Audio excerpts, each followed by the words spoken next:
오늘의 본문을 통해서 믿음으로 살려고 할 때의 제목으로 말씀 전하도록 하겠습니다. 우리가 은혜를 받아요.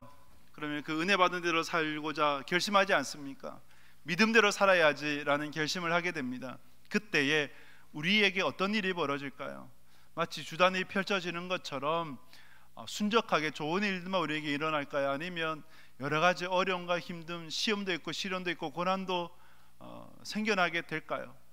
어떤 이제 군종 목사님이 이제 부임을 했어요. 부대에 부임을 했는데 이제 사단장 이하 이렇게 이제 장교들이 회식 자리에 모였습니다. 특별히 사단장이 군종 목사가 부임했다고 술을 따라준 거예요. 그래서 이 술을 잔을 받고 어떻게 해야 될까? 그래서 여러분, 군종 목사도 군인이거든요. 명령에 복종해야 되는 군인이기도 하고, 그리고 그 지휘관 아래에 속해 있기 때문에 지휘관에게 찍히면, 잘못 보이면 언제든지 군복을 벗어야 되는 상황입니다. 그래서 그런 상황들이 뭐 쉽지는 않아요. 그래서 어떻게 할까 고민하다가, 여러분 이 군종 목사 어떻게 했겠습니까? 단상에 올라갔다 그래요. 단상에 올라가지고 사단장님이 이렇게 제게 술잔을 준 거는 부대를 위해서 더욱 힘써 제가 할 수 있는 것을 하라고 준 줄 압니다라고 하면서 뭘 했냐면 통속 기도를 했대요. 큰 소리로 거기서 부대를 위해서 한 5분간 정도 기도했다 그럽니다. 무슨 생각으로 그렇게 기도했는지 모르는데, 무슨 말 했는지 모르는데, 어쨌든 큰 소리로 기도하고 아멘 하고 이제 그 자리에 이제 돌아왔는데, 뭐 분위기는 그죠? 쫙 가라앉게 됐죠. 다음 날 주일이었는데 주일 예배를 드리려고 예배 드리고 이제 설교하려고 보니까 누가 앉아 있었을까요? 사단장 부부가 앉아 있었던 거예요. 집사였대요. 얼마나 화가 났던지 몰랐다 그래요. 화가 나가지고 그러면서 목사님 통과했습니다 그러더래요.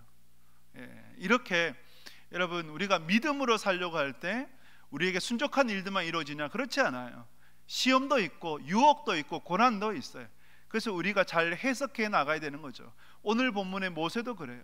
모세가 이제 하나님의 명령 앞에 거부하다가 변명하다 안 되니까 이제 순종하게 되죠.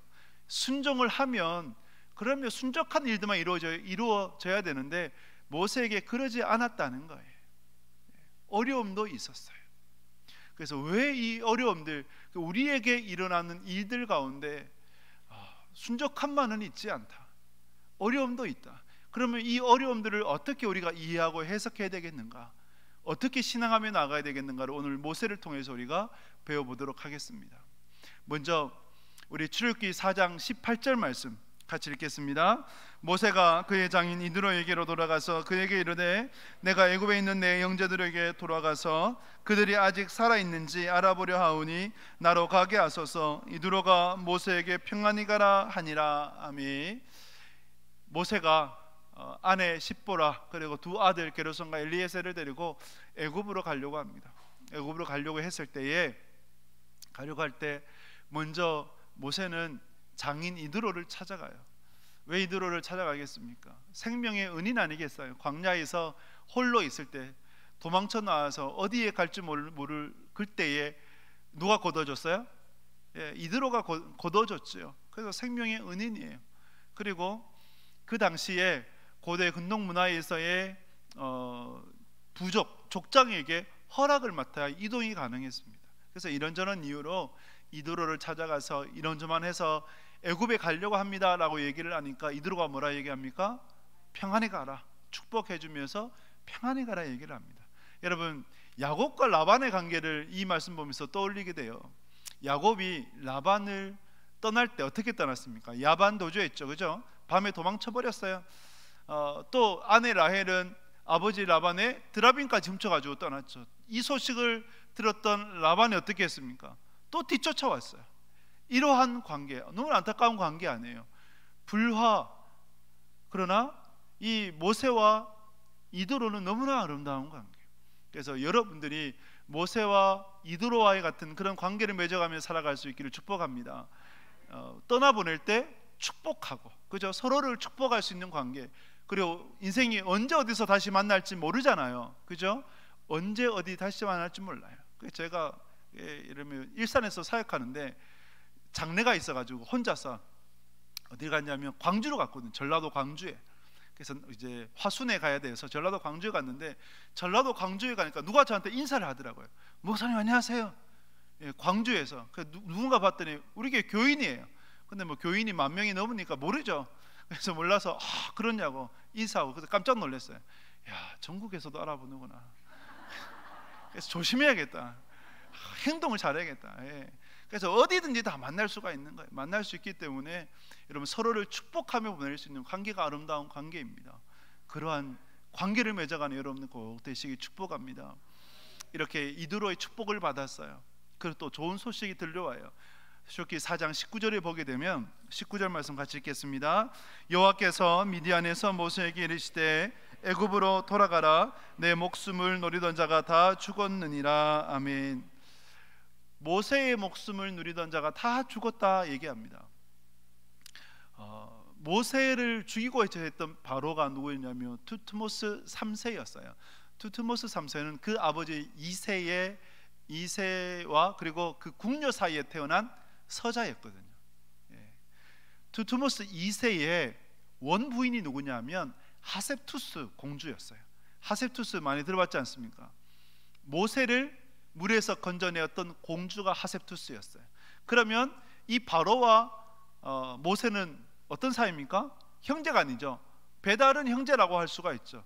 어릴 때는 아무 상관이 없어요. 근데 성장하고 어른이 되면 둘의 관계는요, 치열한 경쟁 관계가 되죠. 그리고 투트모스 3세도 서자였기 때문에 정치적 기반, 자신의 어떤 배경이 확고하지 않잖아요. 언제든지 흔들릴 수 있는 그러한 정치적 기반이었기 때문에 모세가 죽는 것을 원했죠.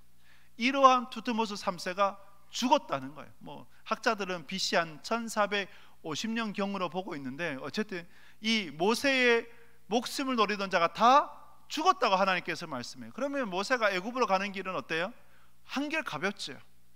여기서 그친 것이 아니라 또 이 하나님께서 모세를 위해서 아론을 찾아갑니다. 아론에게 현현하셔서 아론 보고 모세에게 가서 함께 애굽으로 가라고 합니다. 그래서 이제 이 아론이 모세를 어디서 만났냐? 하나님의 산. 하나님의 산은 어디입니까? 호렙산이죠. 신의 산이기도 하고, 거기서 만나 애굽으로 가게 돼요. 아론과 모세가 몇 살 차이 났냐면 3살 위입니다.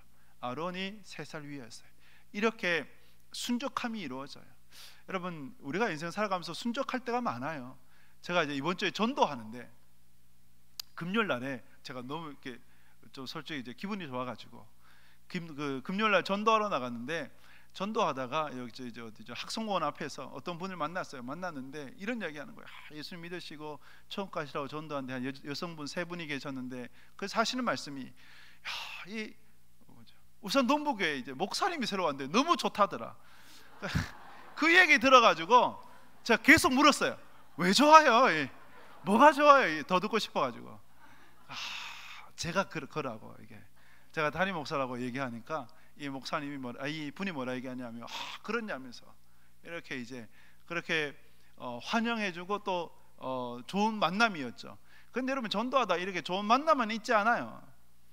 오히려 또 뭐 안 좋은 소리도 하고, 천국이 어딨냐고 이런 얘기하는 사람도 있고, 별의별 사람 다 있습니다. 당신이야 천국 가라고, 나는 내 갈 길 가겠다고, 그런 얘기하는 사람도 있고 다양해요. 그런데 여러분, 이 모세를 보게 되면 모세가 믿음으로 살려고 결단했을 때 순족함이 있었어요. 그런데 순족함만 있었느냐? 그렇지 않아요. 시험이 있었어요. 환난이 있었어요. 유혹이 있었어요. 그래서 오늘 본문을 통해서 3가지의 시험을 보고자 합니다. 하나님의 시험, 세상의 시험, 동족의 시험. 동족의 시험은 믿음의 동력자의 시험으로 보면 돼요. 그래서 이 3가지 종류의 시험을 통해서 우리가 결국 만나게 될 시험인데, 이 시험의 때에 어떻게 우리가 더 신앙하며 믿음으로 살아야 될지를 보도록 하겠습니다. 출애굽기 4장 24절 25절 말씀 같이 읽습니다. 모세가 길을 가다가 숙소에 있을 때에 여호와께서 그를 만나사 그를 죽이려 하신지라. 십보라가 돌칼을 가져다가 그의 아들의 포피를 베어 그의 발에 갖다 대며 이르되 당신은 참으로 내게 피난 편이로다. 아멘.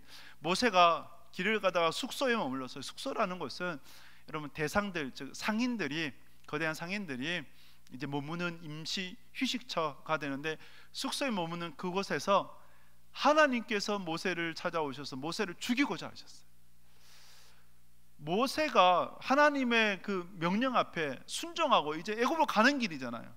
그러면 모세를 보호해줘도 하나님이 뭐 그럴 텐데 오히려 모세를 죽이고자 하셨다라고 하는 부분. 그 모세를 죽이고자 했을 때에 이 십보라, 아내 십보라가 모세를 살려주게 됩니다. 그 아들들 중에서 포피를 베어가지고 모세의 발 앞에 던져버려요. 그래서 당신은 내게 참으로 피난편이로다 라고 하면서 포피를 던져요. 그러니까 누구의 포피를 베었느냐 할 때에 게르솜은 이미 정성을 했고 동생 엘리에셀이지 않느냐, 그렇게 보고 있어요. 자, 여기에서 왜 하나님이 모세를 죽이고자 했을까? 이 대목은 성경에서 명확하게 얘기하지 않기 때문에 굉장히 난해한 부분 중에 하나입니다. 어떻게 가장 난해하다라고 할 수가 있어요. 근데 여러 가지 정황도 신학적으로 정리를 해보면 이렇게 정리할 수 있어요. 4장 26절에 보면 같이 읽겠습니다. 여호와께서 그를 놓아주시니라. 그때 십보라가 피난편이라 함은 할례 때문이었더라. 아멘. 여호와께서 그를 놓아주시니라. 모세를 놓아주셨다는 거예요. 왜요? 십보라가 아들의 포피를 베어서 모세의 발 앞에 던졌고, 그리고 성경 뭐라 얘기합니까? 할례 때문이었더라 얘기하죠. 이 정황으로 볼 때 하나님께서 왜 모세를 죽이고자 하셨는가 할 때 할례 때문에. 그렇다면 할례가 뭔가? 창세기 17장에서 할례를 이렇게 말씀을 합니다. 창세기 17장 9절에서 11절 그리고 14절 말씀 같이 읽겠습니다. 하나님이 또 아브라함에게 이르시되 그런즉 너는 내 언약을 지키고 내 후손도 대대로 지키라.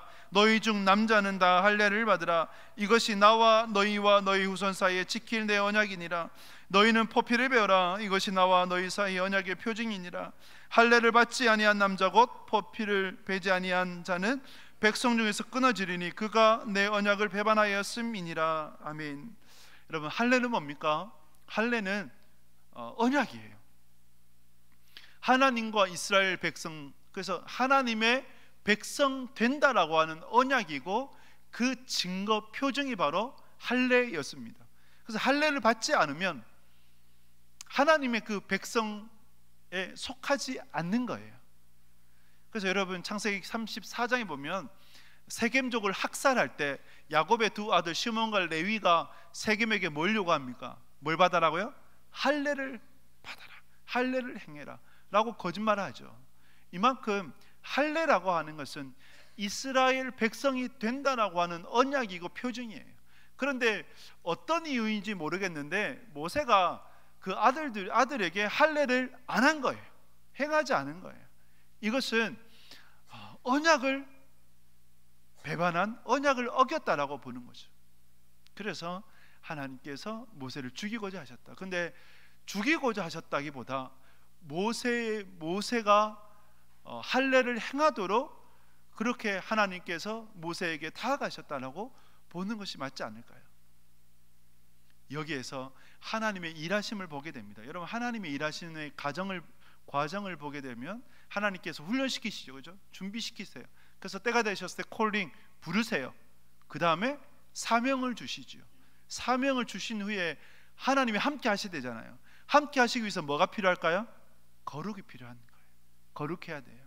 하나님은 거룩을 통해서 함께 하세요.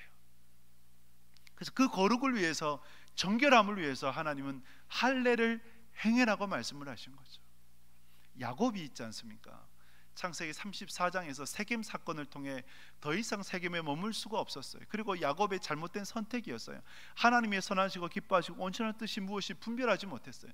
잘못된 분별로 인해서 세겜에 머물게 되고 거기서 낭패를 당하게 됩니다. 그때 다시 하나님께서 말씀하셔서 어디로 올라가라? 베델로 올라가라. 베델로 올라가려고 할 때 야곱이 준비했죠. 뭘 준비했습니까? 35장 2절을 보게 되면 창세기 35장 2절 같이 읽습니다. 야곱이 이에 자기 집안 사람과 자기와 함께한 모든 자에게 이르되 너희 중에 있는 이방 신상들을 버리고 자신을 정결하게 하고 너희들의 의복을 바꾸어 입으라. 아멘. 야곱이 자기뿐만 아니라 자기 집안의 모든 사람에게 말했어요. 이방 신상을 버려라. 그리고 정결하게 해라. 의복을 바꾸어라. 의복을 바꾸라고 하는 것은 식과 법, 하나님의 식과 법을 따라서 살아가야 된다는 것이고, 그리고 외모도 하나님의 자녀답게 살아가라 라고 하는 의미가 되는 거예요. 하나님께서 우리를 시험하실 때가 있어요. 우리가 믿음으로 살아가고자 하는데, 은혜 받고 힘써 하나님 위해서 살아가고자 하는데, 하나님께서 순적하게도 인도하시지만 때로는 우리를 시험하시고 때로는 우리를 연단하실 때가 있어요. 그때 우리는 하나님께서 무엇을 원하시는지 봐야 돼요. 하나님께서 무엇을 원하실까요? 모세와 같이 우리를 향해 하나님은 정결을 원하시는 줄 믿습니다. 거룩을 원하세요. 이 시간 하나님께서 여러분들에게 원하시는 것, 거룩인 줄 믿습니다. 그래서 여러분 생각해 보십시오. 내가 버려야 될 우상이 무엇일까? 그리고 내가 무엇을 통해서 정결해야 될까? 내가 바꿔야 될 의복이 무엇일까? 우리는 하나님의 식과 법을 따라 살아가야 됩니다. 세상이 왜 교회를 향해, 왜 성도를 향해 실망할까요? 세속화 때문이에요. 구별되어야 되는데 구별되지 못해요.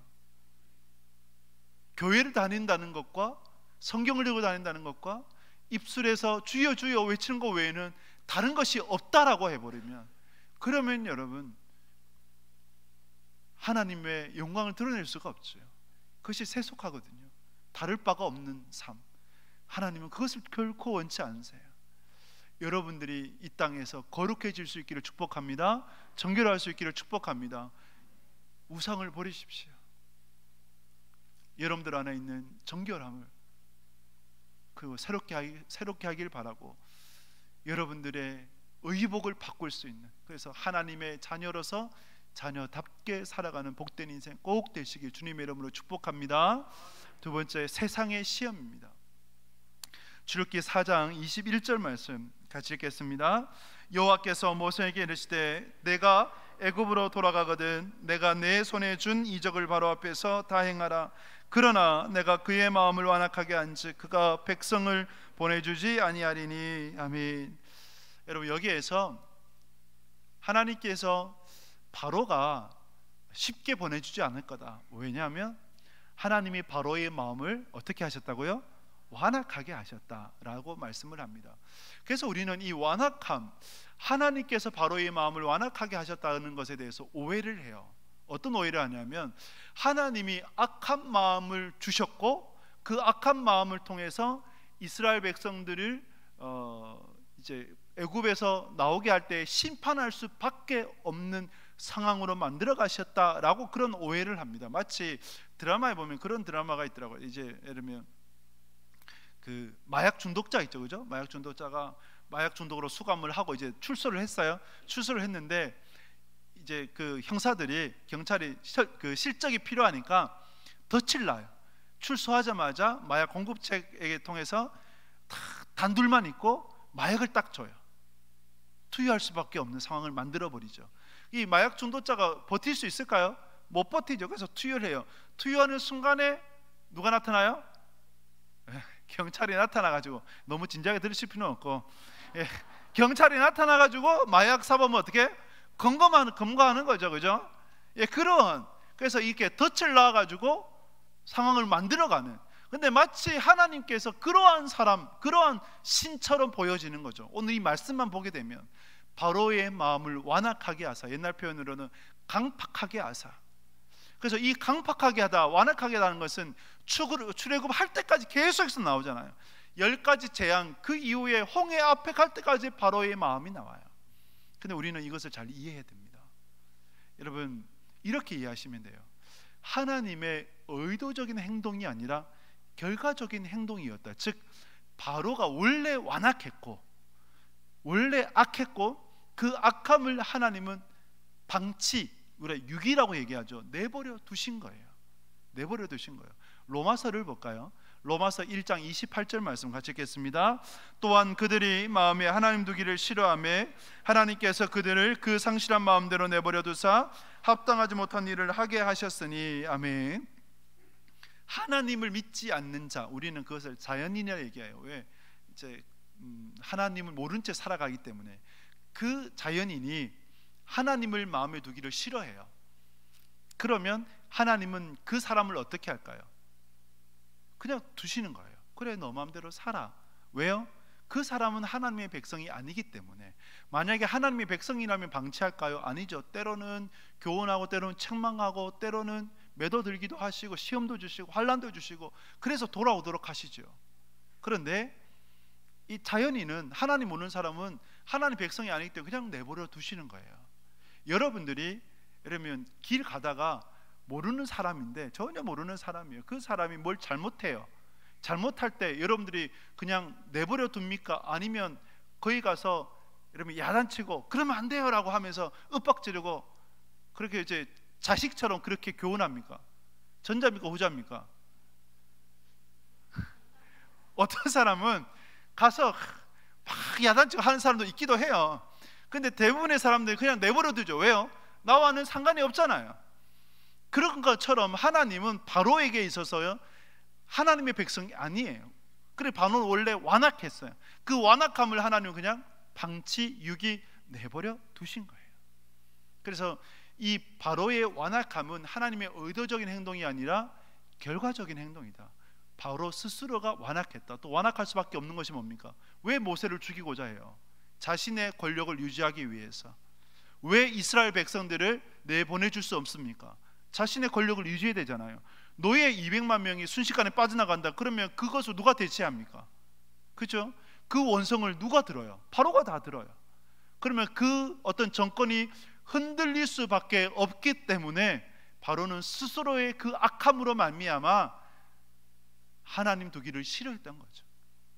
그래서 여러분, 바로의 마음이 완악했다라고 할 때에 의도적인 행동이 아니라 하나님의 결과론적인 행동, 바로 스스로가 그 완악감을 택했다라고 여러분들이 이해하시면 성경을 읽고 이해하시는데 어려움이 없습니다. 이때에 드디어 모세와 아론이 바로 앞에 섰어요. 우리 출애굽기 5장 1절 말씀 같이 읽겠습니다.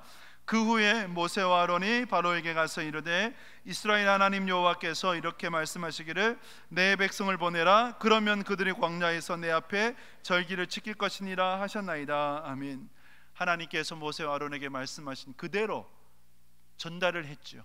대언을 했어요. 그리고 또 이적을 베풀어요. 그런데 여러분, 바로의 입장에서 생각을 해보면 모세와 아론이 어떻게 보였을까요? 바로가 모세가 전에 애굽의 왕자니까 만나주긴 했는데 저 광야에서 온 촌사람들 아니에요. 저 촌사람, 흐름한 저 사람들이 와서 이스라엘 백성들을 내보내라. 그 협상도 아니고, 협상을 하려면 그 맞는 격에 맞는 카드가 있어야 되잖아요. 협상도 아니고 단도직입적으로 명령하는 거예요. 내보내라. 여러분, 바로가 이 말을 들었을 때 어떤 마음이었을까요? 기가 차는 거예요. 그러지 않을까요? 이거는 너무 그 말을 섞고 있는 것 자체가 그 시간 아까운 그런 이제 바로가 되는 거죠. 이 바로가 모세 아론에게 뭐라 얘기하느냐? 5장 2절에 보면 이렇게 얘기를 합니다. 같이 읽겠습니다.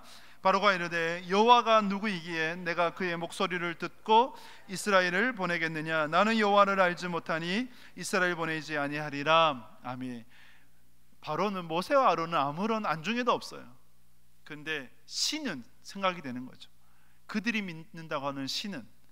그런데 이 여호와가 누구냐? 나는 여호와를 알지 못함으로 보내주지 못하겠노라 라고 얘기합니다. 그래서 여호와를 알지 못한다고 하는 것은 출애굽기 전체의 주제이기도 해요. 구원이 주제이기도 하지만 하나님을 알지 못하는 자. 모세도 하나님을 알지 못했잖아요. 그죠? 그래서 물었잖아요. 당신 누구입니까? 이름이 뭡니까? 바로도 하나님을 알지 못해요. 이스라엘 백성도 하나님을 알지 못해요. 그래서 이 출애굽 과정이 뭡니까? 하나님을 알아가는 과정이기도 하죠. 그래서 전체 주제이기도 합니다. 바로가 하나님을 알지 못하니까 당연히 보내주지 않죠. 보내주지 않고 오히려 노역을 더 가중시켜 버립니다. 벽돌을 만들 때 짚을 썩나 봐요. 원래 짚은 공급해줬는데 짚도 스스로 구해가지고 원래 수요대로 벽돌을 만들어라 하면서 오히려 2배, 3배 노역이 더 가중되어 버리는, 고래 싸움에 뭐가 터져요? 새우가 터지는 것처럼 이스라엘 백성들만 고난을 받게 된, 더 힘들게 된 상황이 되어버린 거예요. 자, 여기서 여러분, 바로는 세상입니다. 사탄을 상징하기도 해요. 바로가 세상이라고 본다면 우리가 믿음으로 살려고 할 때 세상이 쉽게 인정할까요? 어떨까요? 여러분들은 어땠습니까? 예를 들면 회사 생활을 하는데 그전에는 교회를 다녀도 그냥 교회 다니지 않는 직장인과 똑같이 생활을 했다. 그리고 그런데 어느 날 은혜 받고 내가 이제 정말 믿음으로 살아야지 결단하면서 회사 사람들에게 내가 이제 정말 그리스도인으로 살 거야 라고 하면서 얘기를 한다면 회사 사람들이 뭐라 얘기할까요? 웃기지 마라, 네가 언제 그랬다고. 그러면서 그리고 회식 자리에서 더 유혹할 거고 더 비난할 거고, 그리고 언제 그랬냐는 듯이 그렇게 힘들고 괴롭힐 거란 말이죠. 세상은 쉽게 우리를 용납하지 않고 받아주지 않고 오히려 더 우리들을 힘들게 하고, 그 세상이 또 사탄이기에 사탄은 우리가 하나님께로 가려면 갈수록 어떻게 할까요? 못 가도록 방해하죠. 못 가도 우리를 유혹해요. 그것이 세상이에요. 여러분, 이때에 우리는 어떤 마음을 가져야 되느냐? 세상이 우리를 힘들게 할 때 어떤 마음을 가져야 될까요? 당연한 것으로 여겨져야 돼요. 오히려 세상이 우리를 축복해 주는 것은 그것은 이상한 거예요. 사탄이 어떻게 우리를 축복해 줍니까? 그죠? 방해하고 힘들게 하고 고난스럽게 만들어야 되는 거 아니겠어요? 그래서 여러분, 우리가 주님을 위해서 살려고 할 때, 믿음으로 살려고 할 때 세상이 우리를 공고하게 하는 것은 당연하다. 때로는 세상 사람들이 여러분들의 등에 칼을 꽂을 때가 있죠. 그죠? 그런 경우 없습니까? 칼을 꽂으려고 할 때 아프잖아요. 근데 여러분 어떻게 여겨야 돼요? 그 칼 빼가지고 또 꽂아야 됩니까? 그러지 말고 당연한 것으로 여겨야 돼요. 세상은 원래 그래요. 당연한 것으로 여겨야 됩니다. 이상한 게 아니에요. 아, 세상은 원래 그래. 그런데 우리는 여기에서 하나님을 바라봐야 돼요. 하나님은 세상 사람들에게 관심 있어요, 없어요? 없어요. 바로에게 하나님이 관심이 있습니까? 관심이 없어요. 누구한테 관심 있어요? 여러분들한테 관심이 있어요. 믿으십니까? 여러분들만 보세요. 세상은 도구예요.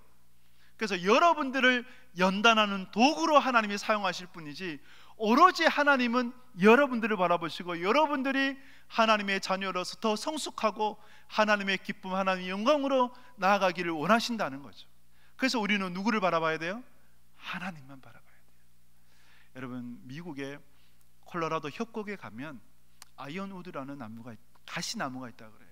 그런데 그 협곡에 사는 독수리는 둥지를 틀 때, 둥지 만질 때 그 가시나무로, 아이언우드라고 하는 가시나무로 둥지를 튼다 그래요. 짐승의 가죽을 그 위에 덮고 또 풀, 나뭇가지 등을 넣어서 풍신하게 만들어요. 그리고 새끼를 낳죠. 그 새끼에게 먹이를 주고 안락한 휴초를 제공을 해요. 그런데 어느 정도 새끼가 성장을 했어요. 그때 독수리는요, 그 둥지를 덮고 있던 가죽을 벗겨버려요. 그러면 뭐가 드러나요? 가시가 드러나죠. 가시가 그 새끼를 찌르죠. 그리고 어미의 부리로 새끼를 자꾸 몰아내요. 끝으로 몰아내요. 가장자리로 몰아내요. 그리고 어떻게 할까요? 떨어뜨리죠. 높은 절벽에서 떨어뜨려 버리는 거예요. 그러면 이 새끼는 어떻게 될까요? 허둥지도 못하는 날개짓을 하게 되는 거예요. 떨어질 때쯤 누가 와요? 어미가 와서 다시 물어 올려요. 또 떨어뜨려요. 계속해서 이 방법을 해요. 왜 반복할까요? 독수리로 제대로 세우기 위해서, 하늘의 제왕으로 훈련시키기 위해서, 연단하기 위해서 계속적인 반복을 하는 거죠. 하나님께서 왜 세상을 통해 우리를 연단하실까요? 하나님의 자녀답게 우리를 세우기 위함이에요. 그래서 우리가 믿음으로 살려고 결단할 때 세상은 우리를 축복하지 않는다. 우리를 시험한다. 시험하는 것은 당연하다. 그리고 하나님은 그 세상을 통해 우리를 연단하신다. 할렐루야.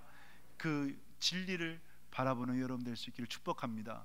마지막으로 동족의 시험이에요. 동족의 시험은 결국 믿음의 동력자의 시험으로 보면 됩니다. 우리 출애굽기 4장 5장 말씀 보겠습니다. 5장 15절에서 16절 말씀 같이 읽습니다. 이스라엘 자손의 기록원들이 가서 바로에게 호소하여 이르되 왕은 어찌하여 당신의 종들에게 같이 하시나이까? 당신의 종들에게 짚을 주지 아니하고 그들이 우리에게 벽돌을 만들라 하나이다. 당신의 종들이 매를 맞사오니 이는 당신의 백성의 죄니이다. 아멘. 이스라엘 백성들의 리더들이죠. 장로들일 거예요. 그 장로들이 바로를 찾아갔어요. 바로를 찾아가서 왜 우리를 이렇게 힘들게 하느냐, 당신의 백성이 우리를 죽도록 이렇게 괴롭히고 있다. 제발 이 노역에서 벗어나게 해달라. 그리고 기존에 그냥 벽돌만 만들게 해달라. 집까지 어떻게 우리가 구하느냐, 그렇게 얘기합니다. 그때 바로가 뭐라 얘기해요? 바로가 뭐라 얘기합니까? 너희가 게을러서 그렇다. 어떻게 광야에 가서 너희 신을 예배하기를 원하느냐. 게으르니까 그렇게 그런 말을 한다. 그래서 너희들은 더 힘들게, 더 고되게 일해야 된다라고 얘기를 합니다. 이 장로들이 잘못되었죠. 왜 잘못되었습니까? 세상이 나를 괴롭힐 때 세상을 찾아가면 됩니까? 안 됩니까? 바로를 찾아가면 돼요? 안 돼요? 안 되죠. 바로를 찾아가면 해결점이 있습니까? 우리가 아무리 사람 찾아가도 그 사람이 우리를 해결해 줍니까? 문제에서 해결해 줍니까? 아니죠. 오히려 더 우리를 힘들게 할 때가 많잖아요. 그렇죠? 힘들게 할 때가 더 많아요. 그래서 우리는 바로를 찾아가고 세상을 찾아가고 사람을 찾아가는 것이 아니라 누구를 찾아가요? 하나님을 찾아야 됩니다. 할렐루야. 하나님께 나와야 돼요. 하나님께 엎드려야 되는 거예요. 하나님을 찾고 하나님께 엎드리는 자가 복이 있는 것입니다. 이 장로들이 바로를 찾아가서 얻은 게 하나도 없을 때 길을 이제 돌아오다가 길에서 누구를 만나느냐? 모세와 아론을 만나요. 모세와 아론을 만났을 때 이 장로들이 뭐라 얘기했을까요? 세번역에 보면 이렇게 번역합니다. 하늘에 있는 신이 당신들을 보고 저주를 내리기 원한다, 이렇게 얘기를 해요. 원망을 쏟아내는 거죠. 그런데 여러분, 이러한 장로들이 누구였느냐, 이스라엘 백성들이 누구였느냐 할 때 4장의 말미에 보면 하나님께서 이제 아론과 모세 아론을 보냈을 때 애굽에 처음 와서 그 이스라엘 백성들의 장로들을 만났거든요. 그리고 하나님께서 이렇게 말씀하라 하셨다, 그대로 대언하고 이적들을 다 보여줬어요. 그때 이 장로들이 어떻게 했을까요? 드디어 하나님이 우리를 구원하시는군요, 그러면서 환영하고 또 하나님께 경배했던 장로들이었어요. 이랬던 장로들이 어떻게 되었습니까?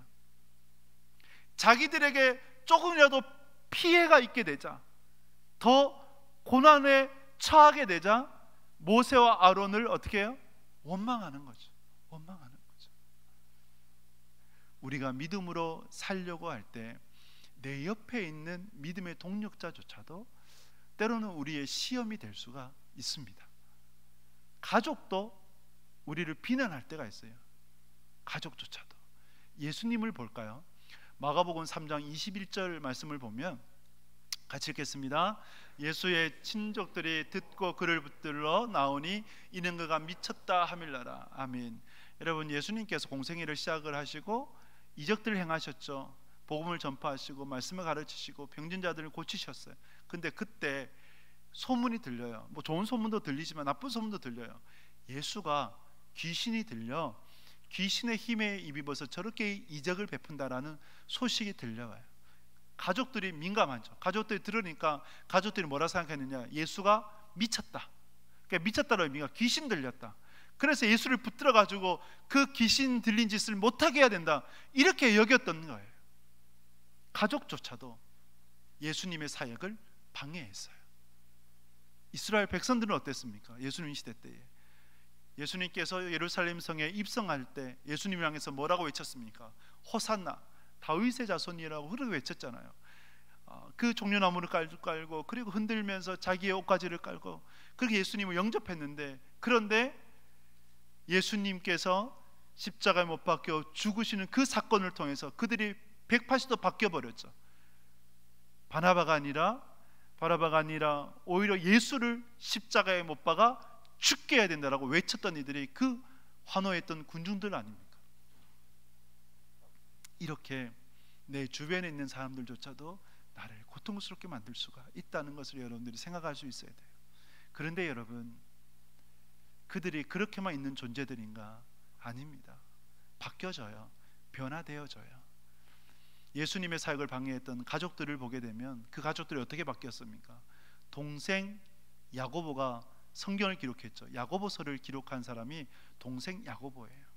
예수님을 그렇게 방해했던 자가 예수님의 제자가 되었고 성경까지 기록하고 또 주님을 위해서 살았던 야곱으로 바뀌어진 거예요.